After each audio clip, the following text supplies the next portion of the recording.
আজকের ওয়েদারটা ভীষণ সুন্দর, মনে হচ্ছে বৃষ্টি হবে। আকাশটা মেঘলা, ঠান্ডা ঠান্ডা হাওয়াও দিচ্ছে। আর এদিকে আমার ছেলে বৃষ্টি দেখার জন্য অধীর আগ্রহ নিয়ে দাঁড়িয়ে আছে, কখন বৃষ্টি হবে আর কখন সে দেখবে। কিন্তু বৃষ্টি তো এখনও নামছে না। সংসার মানে শুধু অভাব আর কষ্টের গল্প নয়, সংসার মানে শত প্রতিকূলতার মাঝেও সবাই মিলে একসাথে পথ চলা, যেখানে প্রতিটি ছোট কাজও ভাগ করে নিলে কষ্টের বোঝাটা হালকা হয়ে যায়। আজকে সকালটা আমাদের এভাবেই শুরু হলো।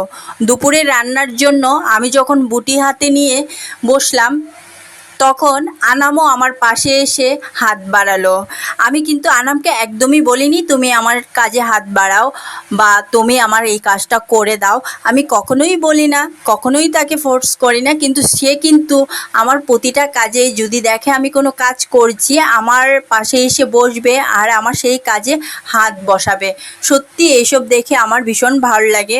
মানে কি বলবো তোমাদের, অভাবের সংসারে মেয়েরা যেন একটু জলদি বড় হয়ে যায়, তাই না কি বলো? মায়ের কষ্টটা তারা সবার আগে বুঝে, আসলে মেয়েরাই বোঝে, ছেলেরা আর অতটা বুঝে না। আর এদিকে দেখো, ব্যস্ততার মাঝেও ছোট্ট ছেলেটির মিষ্টি দুষ্টুমিতে পুরো ঘরের ক্লান্তি এক নিমিষে দূর হয়ে যায়। এই দুষ্ট ছেলের দুষ্টুমি একটা সেকেন্ডের জন্য আমাদের মন খারাপ করে থাকতে দেয় না। অনেকেই বলেন দরিদ্র আমাদের একে অপরের আরও কাছে এনে দেয়। শত কষ্টের মাঝেও এই ছোট ছোট সুখের মুহূর্তগুলো আমাদের পরিবারকে টিকিয়ে রেখেছে। ভাই আর বোনের এই বন্ধনটাই আমাদের আসল সম্পদ। আসলে কি সুন্দর না? এর থেকে সুন্দর দৃশ্য কি আর কিছু হতে পারে?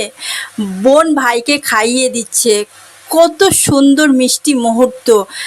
জানি না আল্লাহ বড় হলে দু ভাই বোনকে কেমন মন মানসিকতার বানাবেন, তবে আল্লাহ তাআলার কাছে চাই যে ওরা যেন সারা জীবন এভাবেই থাকে। ওদের এই দুই ভাই বোনের উপর যেন আল্লাহ তাআলা কখনো কোনো দিন কারো কুনজরের ছায়া না লাগায়। আল্লাহ যেন সবসময় তাদেরকে হেফাজত করেন।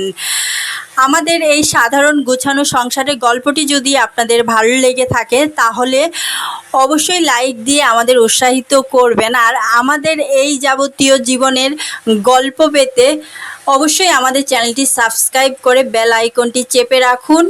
ভালো থাকবেন, সুস্থ থাকবেন। আল্লাহ হাফিজ।